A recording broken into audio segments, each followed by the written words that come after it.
હવે આવી ગયા છીએ અમે ત્રિશુલ પંપમાં મોટર કાઢવા.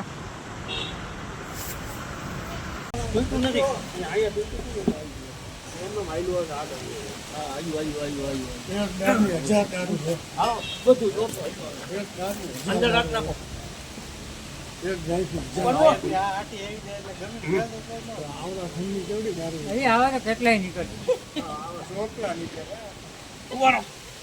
કેટલા લાંબા જોઈ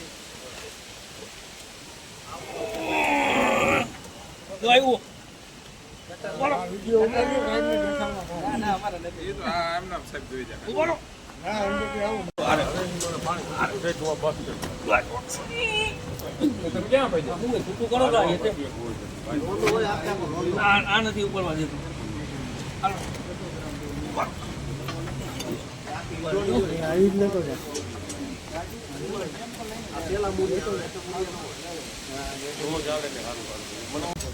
એક તો આવી રીતે જ ભાંગી સીધે સીધે જવા દે.